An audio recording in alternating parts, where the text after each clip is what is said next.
마돈나 본인은 이게 구두가 벗겨져서 구두를 찾으려고 한 의도치 않은 퍼포먼스였다고 말하거든요. 마돈나의 주변인들은 이걸 보고 아 망했다 하고 생각했다고 하죠. 하지만 반응은 어땠습니까? 한 시대를 풍미의 옛날 뮤지션을 알아보는 시간, 복구맨입니다. 제가 신디 로퍼를 다뤘을 때부터 다음 인물은 정해져 있었어요. 동실의 양대 산맥이었던 마돈나, 금방 사라질 것 같았는데 어느새 정점의 자리에 오른, 그리고 그 자리를 30년 넘게 유지하고 있는 여왕입니다.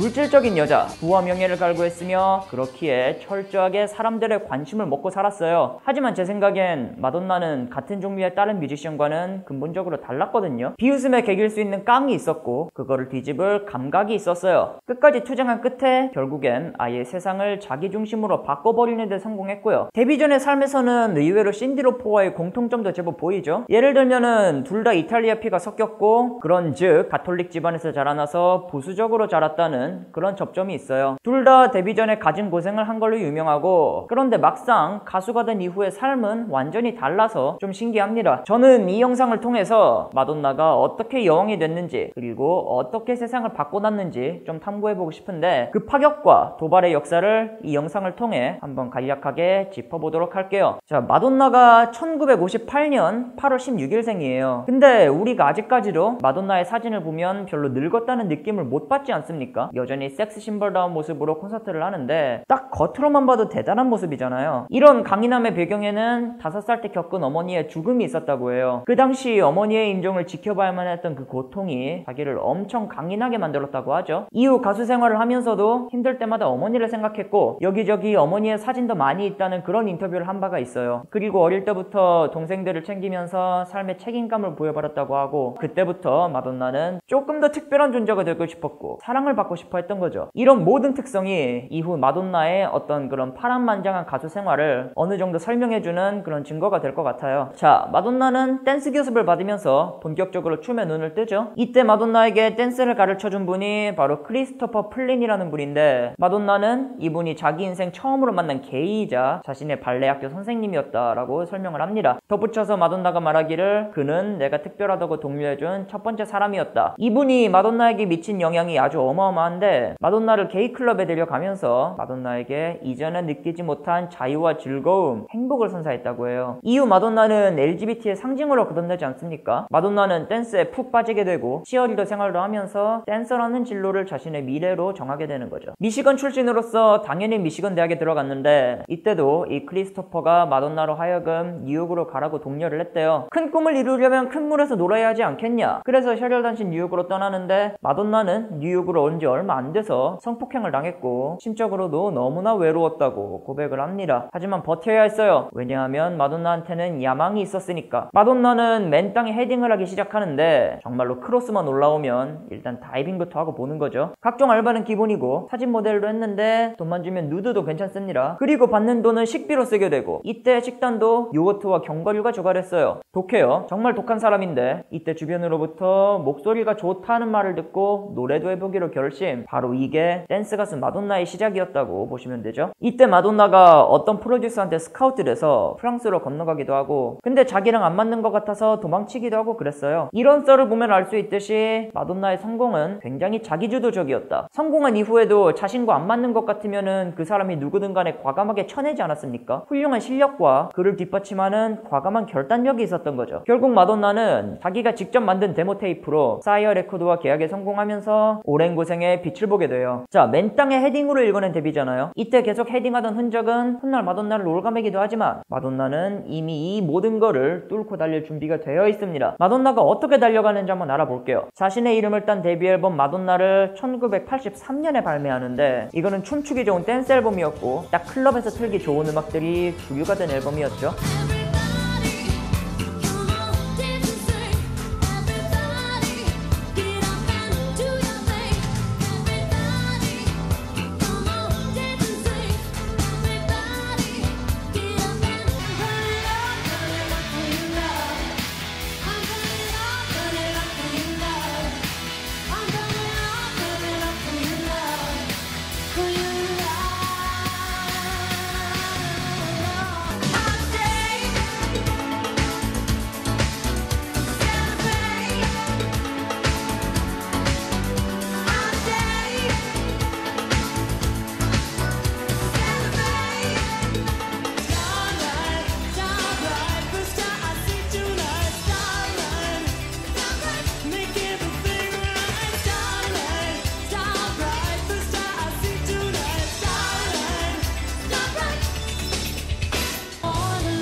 실제로 데뷔하기 전에 마돈나가 여기 수록곡을 데모로 만들어서 뉴욕 DJ들한테 뿌리고 다녔대요. 거기서 긍정적인 반응을 얻은 게 데뷔까지 이어진 거고, 뭐 이후의 앨범들이 워낙 잘 만들어졌고 또 이제 잘 팔린지라서 상대적으로 묻히는 감이 없잖아 있는 앨범이긴 해요. 하지만 나중에 마돈나가 엄청 떴을 때도 이 1집 곡들은 계속 살아남아서 꾸준한 사랑을 받게 됩니다. 특히 클럽에서 말이죠. 여기서는 싱글 5개가 나오거든요. 이 중에 가장 유명한 건 홀리데이지만 뮤비는 딱 홀리데이만 빼고 4개가 있어요. 여기서는 아주 풋풋한 마돈나의 모습을 볼 수가 있는데, 소위 말하는 어그로 이전의 마돈나가 어떤 모습인지를 알 수가 있습니다. 마돈나가 얼마나 춤을 잘 추는지 또 얼마나 예쁜 사람인지를 순수하게 바라볼 수가 있어서 저는 좋더라고요. 그리고 훗날 수많은 추종자를 만들어내는 마돈나 패션의 초기 모습도 쉽게 확인할 수가 있는데, 이런 매력이 집약된 뮤직비디오는 단연 보더라인이라 생각하고,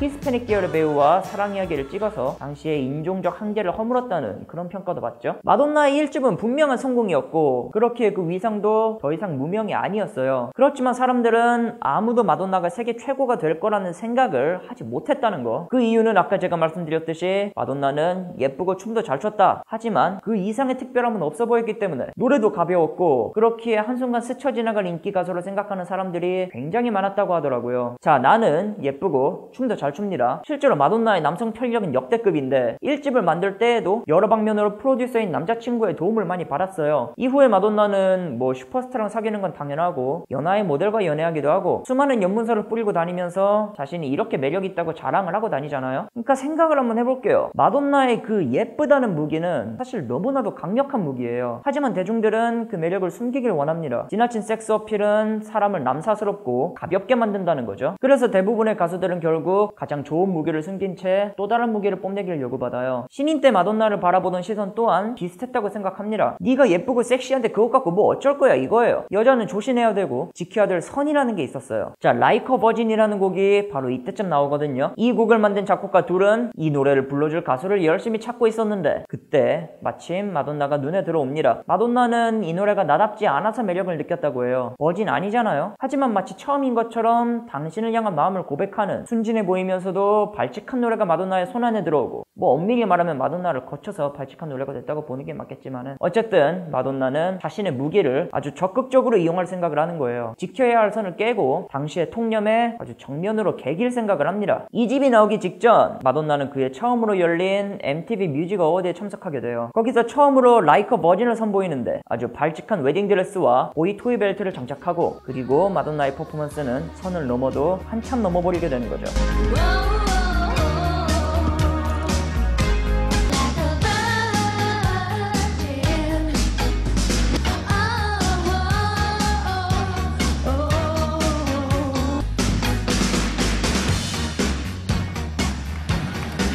그 당시에는 생각조차 할 수 없었던 섹스 어필의 정점. 마돈나 본인은 이게 구두가 벗겨져서 구두를 찾으려고 한 의도치 않은 퍼포먼스였다고 말하거든요. 아, 기왕 일된 거 기획된 것처럼 바닥 좀 굴러야겠다, 이런 생각을 했대요. 그러고 구두를 딱 찾을 때쯤에 드레스가 말려 올라가서 속옷이 드러났다고. 그러니까 이거는 계획과 우연이 반반씩 섞인 결과물이었던 거죠. 뭐 들리는 말로는 긴장한 마돈나가 이 공연 전에 술 좀 빨고 들어갔다는 얘기도 있어요. 그러니까 소위 말해 맨정신으로는 만들어낼 수 없었던 퍼포먼스. 마돈나의 주변인들은 이걸 보고 아, 망했다 하고 생각했다고 하죠. 이제 마돈나 커리어는 끝장이 났다. 하지만 반응은 어땠습니까? 이때 반응은 이 공연 영상의 유튜브 댓글을 보면 쉽게 아실 수 있을 듯해요. 우리 엄마는 저걸 보고 쟤 미쳤냐고 했지만 나는 저걸 보고 마돈나한테 홀딱 반해버렸다. 추측하건대 아마 어떤 분들은 결국 마돈나가 히트를 치게 된 건 구두가 벗겨진 우연도가 아니냐고 생각하실 수도 있을 것 같아요. 하지만 그렇다고 이 퍼포먼스의 가치가 퇴색되어야 하느냐 하면 저는 그건 아니라고 생각합니다. 왜냐하면 저는 그런 긴박한 순간에 그런 퍼포먼스를 만들어낼 수 있는 사람은 그 시절 마돈나밖에 없었다고 생각하기 때문이에요. 마돈나는 이 사건 이후에도 당당하게 고개를 들고 다녔고 결과적으로 팝을 완전히 휘어잡는 여자가 된다. 싱글 Like a Virgin과 앨범 Like a Virgin은 모두 초대박을 치죠. 마돈나는 논란마저 당당하게 이용하면서 아무도 꺾을 수 없는 존재로 거듭나게 되는 거예요.